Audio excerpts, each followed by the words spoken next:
Na oportunidade, cumprimentamos aqui demais docentes da universidade, de instituições de ensino superior, convidadas, participantes deste evento, professores, alunos, funcionários. Hoje é tentar passar para vocês um panorama dessa pesquisa, né?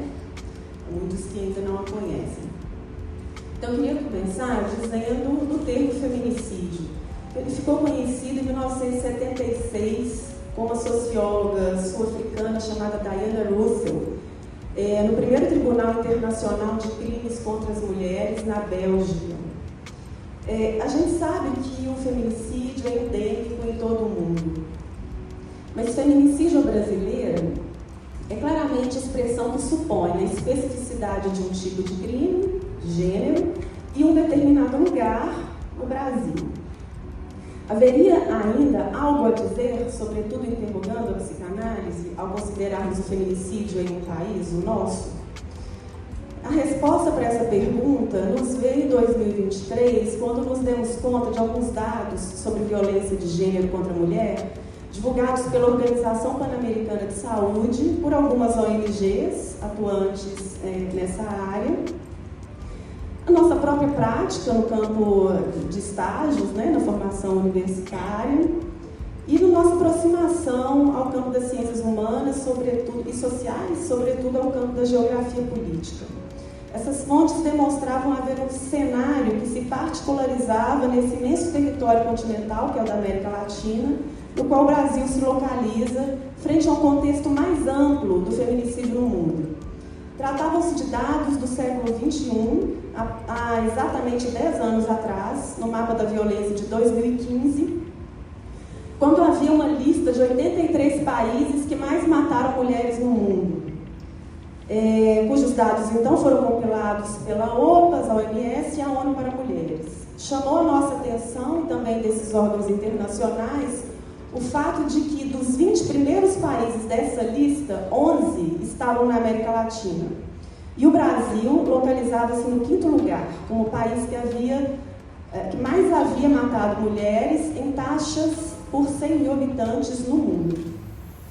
A forma como os dados brasileiros de feminicídio se sobressaem no contexto latino-americano também são evidenciados pela Comissão Econômica para a América Latina e o Caribe, através de um recorte mais local, produzido em 2022, que mantém o Brasil nesse incômodo lugar, de 5º lugar, agora, como o país com o maior número de feminicídios, porque aí esse dado já tem essa tipificação.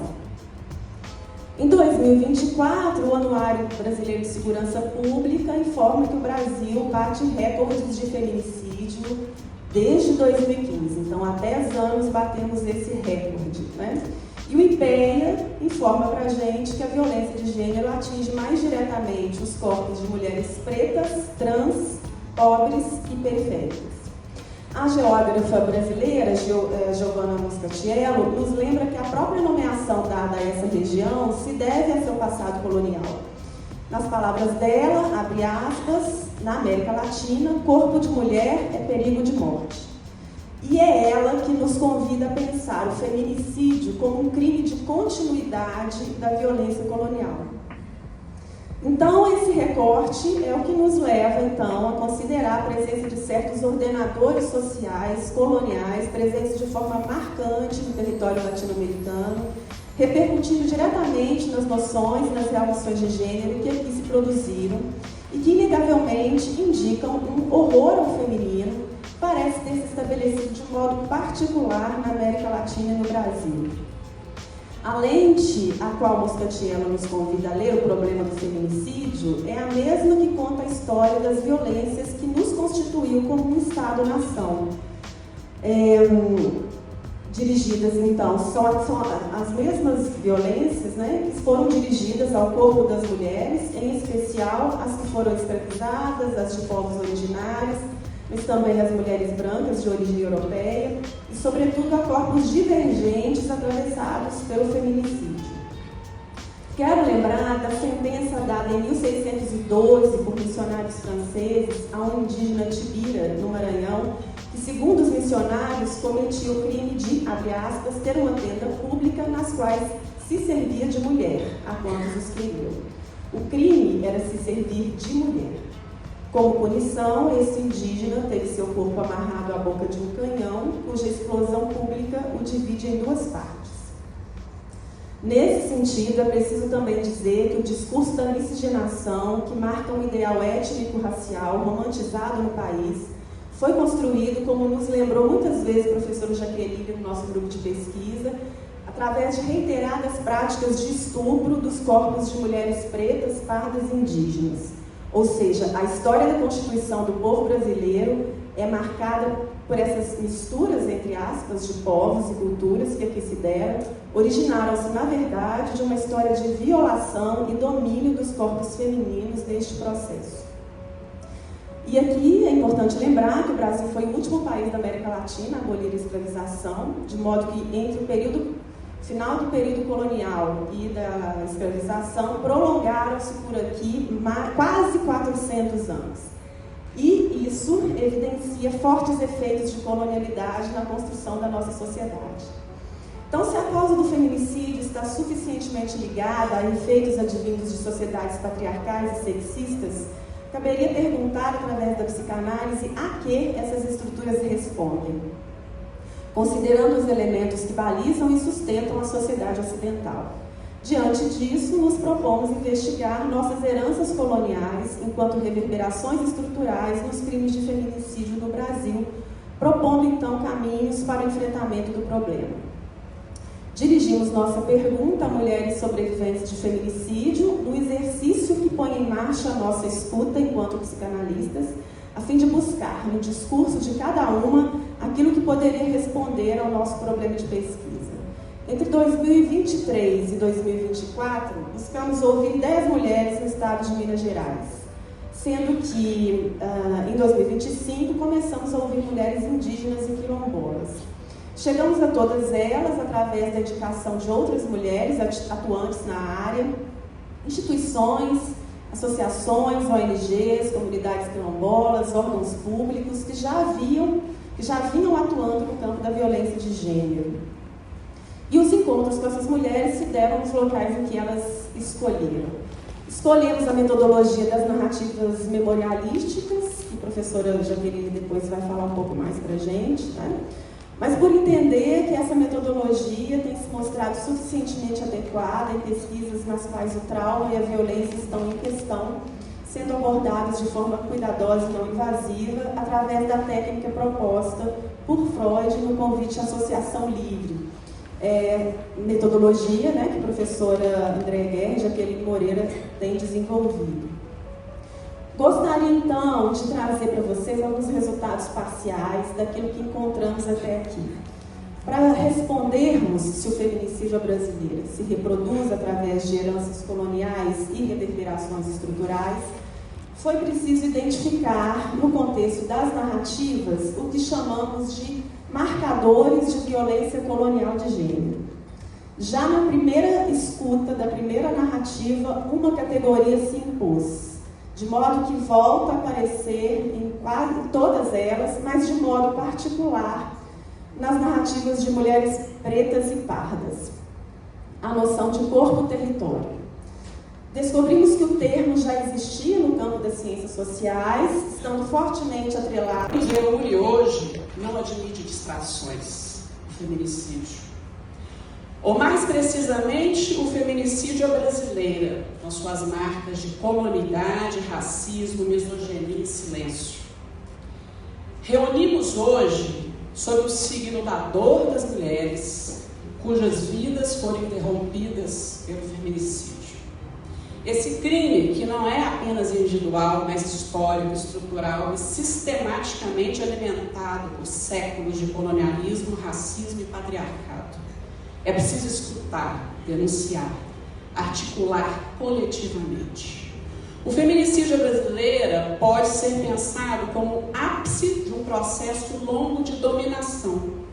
Um amor que se diz amor, mas é ódio. Ou como fala Lacan, amódio. Adelaide Ivanova, que vou trazer para vocês mais de uma coisa, ela escreveu: não morri de amor, morri de homem. Em outro poema ela diz: não estava vestida de desejo, estava vestida de corpo. Esse corpo que para muitos ainda é território a ser invadido, propriedade a ser marcada, apagada e silenciada. As histórias que ouviremos ao longo desse evento trazem ecos dessas marcas, como nos contos de Conceição Evaristo, onde as mulheres choram lágrimas insubmissas, aquelas que não se calam, que não secam, que escrevem a dor no papel e no mundo. No conto de Aramides Florença, o corpo é costurado para conter, para domesticar e para punir. Já a escrita de Lia, o corpo explode em denúncia, não há mais paciência na nossa pele. E é verdade, já não há mais paciência. Não há paciência para estatísticas que crescem, não há paciência para manchetes que normalizam, não há paciência para justificar o crime com pretexto dos ciúmes, da paixão, da perda de controle. Não há mais paciência para escutar, mas ela provocou. Nesse evento, queremos escutar o que historicamente tem sido recusado, as vozes das mulheres, suas experiências, suas feridas, suas elaborações. Escrevemos um artigo, eu, Mônica, Andréia, mais gente que eu não vou lembrar agora, pensando que algumas vezes a relação do sujeito violento com a mulher pode ser nomeada como um amor narcísico, que vê o corpo da mulher apenas como um espelho do seu próprio eu. E quando não mais se vê refletido, deseja destruir. As palavras de Conceição Evaristo nos marcam e nos guiam. Em Submissa Lágrimas de Mulheres, ela nos lembra que as lágrimas que caem sobre a terra negra do Brasil se recusam a secar. São lágrimas que denunciam, que registram, que semeiam. São corpos escritos, corpos que resistem, sendo letra. É uma inscrição que transforma dor em luta, silenciamento em voz, apagamento em escrita viva. A psicanálise aqui é chamada à cena, não para explicar, não para escavar, mas trazer à tona as estruturas, refletir sobre a lógica desse amor-posse. Como nos lembra Conceição Evaristo, a escrevivência não é ficção, é vida vivida, é carne cortada, costurada e reescrita. Seguimos juntas e juntos, seguimos todos. Eu queria encerrar lendo um poema a Adelaide Ivanova, esse livrinho chamado Martelo, desde presente para a Luquinde. Foi minha filha que me apresentou, minhas filhas me apresentam coisas maravilhosas. Essa moça foi estuprada, foi abusada sexualmente, e ela fez esse livro de poemas. E esse livro, quando você vira as páginas, seu dedo fica sujo, porque a ideia dela é mostrar que todos nós fazemos parte desse crime, todos nós, né? Então, esse chama, você coloca para mim o poema? Tá aí? Então tá. A sentença, Adelaide Ivanova. 2 leituras de 2 odes de Ricardo Reis. Pesa o decreto atroz, o fim certeiro. Pesa a sentença igual o juiz Emilco.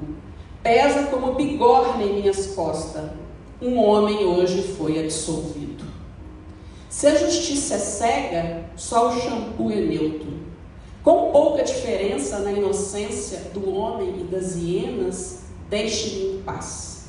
Antes, encham-me de vinho, a taça que, ainda que bem ruim, me deixe ébria. Console-me alcoólica amnésia e ouvide o que de fato é tal sentença. A mulher é culpada. Peso do fiel juiz igual sentença. Em cada pobre homem que não há motivo para tanto. Não fiz mal nenhum à mulher e foi grande o meu espanto. quando ela se ofendeu, exagerada, agora reclama, fez denúncia e drama, mas na hora nem se mexeu. A culpa é dela, encheu a brava, garbosa cara. Se a justiça é cega, só a topeira é sábia.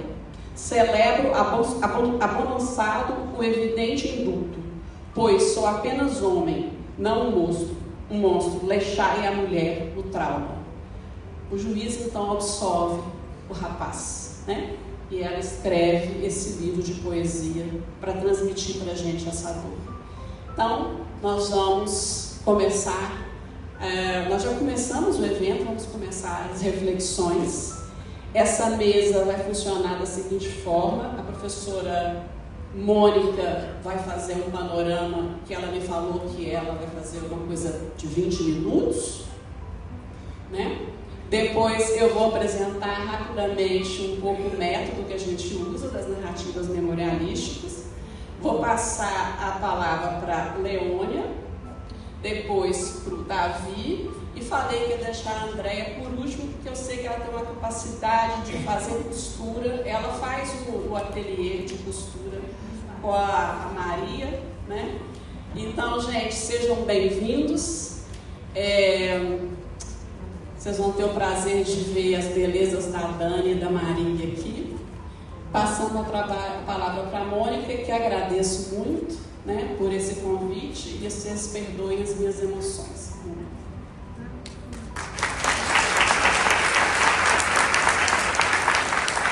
Do método psicanalítico e manter as exigências da pesquisa universitária, porque o método da psicanálise consagrado é o estudo de caso, a construção do caso clínico, mas nem sempre é possível na pesquisa na universidade trabalhar dessa forma. Então a gente queria um método que a gente pudesse manter, né, o inconsciente, a pulsão, o discurso como deslizamento. Você é sendo e você aprende fazendo. Então, dentro da nossa cultura, ele vai aprender estando ali, participando com o grupo. Não existe ensaios, mas ele chega lá na escola formal, a realidade é outra. E uma das realidades é a questão do racismo. Está organizando o nosso espaço, a nossa igreja, para uma grande festa. Você sabe quais são as duas grandes festas que acontecem aqui no nosso território?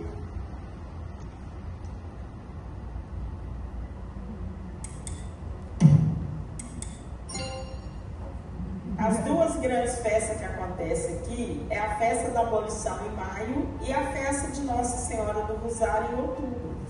A festa da abolição a gente reúne para rememorar a história do povo negro aqui nesse território.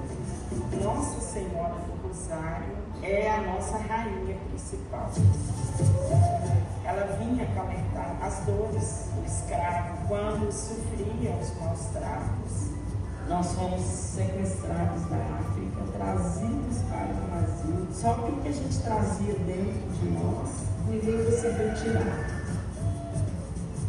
Esse povo nosso com a Igreja Católica, nós tivemos que reinventar a nossa fé. Então a gente usa o que a gente tem de mais sagrado, que é o tambor, é a música, é a dança, para a gente poder comunicar com Nossa Senhora. Temos as coroas, nós temos os bastões, que é o reino do corpo vivo, da vida a gente fazer muita festa. Acontece muita coisa nesse quilômetro. Não deixe da educação, mas o maior caminho.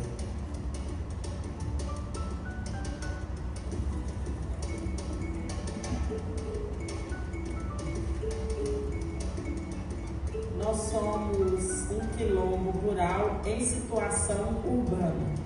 Nós estamos ilhados pelos bairros da cidade. A memória é que nos mantém vivos, unidos, praticando as nossas tradições e a nossa cultura.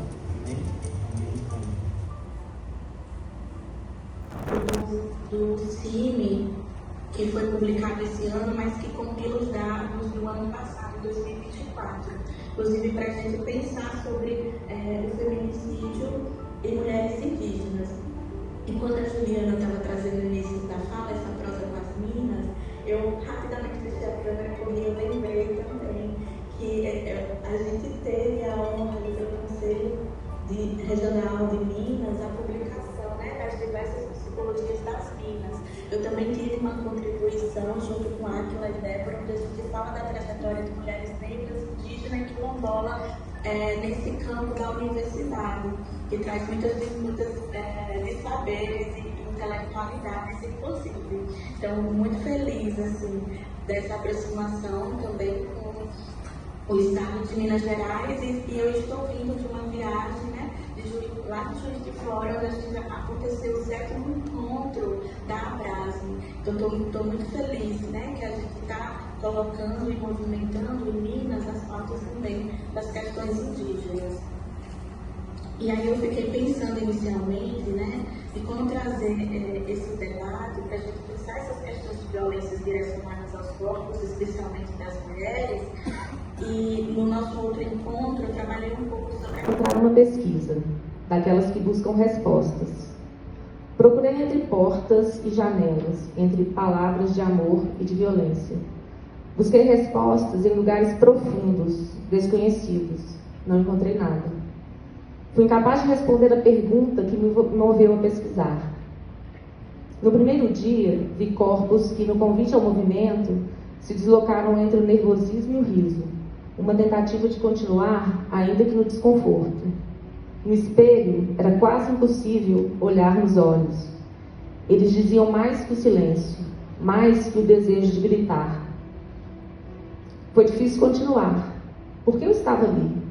Qual era a motivação da presença? Nesse momento, a desconstrução já se fazia presente. Não apenas no meu corpo, mas em outras mulheres que sorriram entre o silêncio, o desejo e a coragem da partilha. Todas tiveram muita coragem. Na primeira proposta, trouxe as mãos, a tinta e o desejo de reconhecimento da força. Todas realizaram a tarefa, inclusive a Patrícia. E no encontro com a arte, cada mulher levou consigo um pedaço da pesquisa. Já não havia mais papel que sustentasse. E aí eu comecei a fazer esses corpos de vermelho. Tanto que esse vestido, ele é serigrafado todo em vermelho. E para poder discutir, né, essa questão da violência, inclusive de uma arte violenta, né, assim. E é muito bonito quando eu vejo as mulheres, elas rompendo essa questão do belo, né, conseguindo romper. Agora a gente vai fazer uma exposição no dia 25 de outubro, vai iniciar uma exposição onde eu estou com um coletivo de artistas, colegas, lá na Mama Cadela, que é uma galeria de arte, e eu vou levar o corpo que as mulheres fizeram para lá, para essa galeria, e que é assim, esse estranhamento que você não consegue desprender de você mesmo quando você se depara com ele, assim, né? Mas, e aí, eu trouxe um texto, né, para ser os seus sonhos, que ouve a voz interior das velhas, das mulheres guerreiras, de sua ancestralidade, e que possui um olhar suspeito dos desconfiados. Essa, sim, é uma ameaça ao predador natural da história e da cultura. Obrigada. Não, é sem poder de governo. É muito diferente. Né? Ter poder de governo sobre o seu próprio corpo é muito diferente de ser desvairado. Né? Então, ter sido negado esse poder de governo é uma outra história. Então, penso isso na primeira parte, que é essa dimensão pulsional ou do afeto. Né? Quando a gente chora, não é porque a gente está se identificando e virando irmãzinha, é porque dói na carne. E esse é o segundo ponto. Uma reprodução hegemônica de uma categoria de mulher que é eurocentrada, né? Partida aí do modelo da mulher branca, cis, hétero. Isso me faz, então, querer escutar o que mulheres têm a dizer sobre o que é ser uma mulher, para além do sexo analítico. E aí eu decido, então, convidar 9 mulheres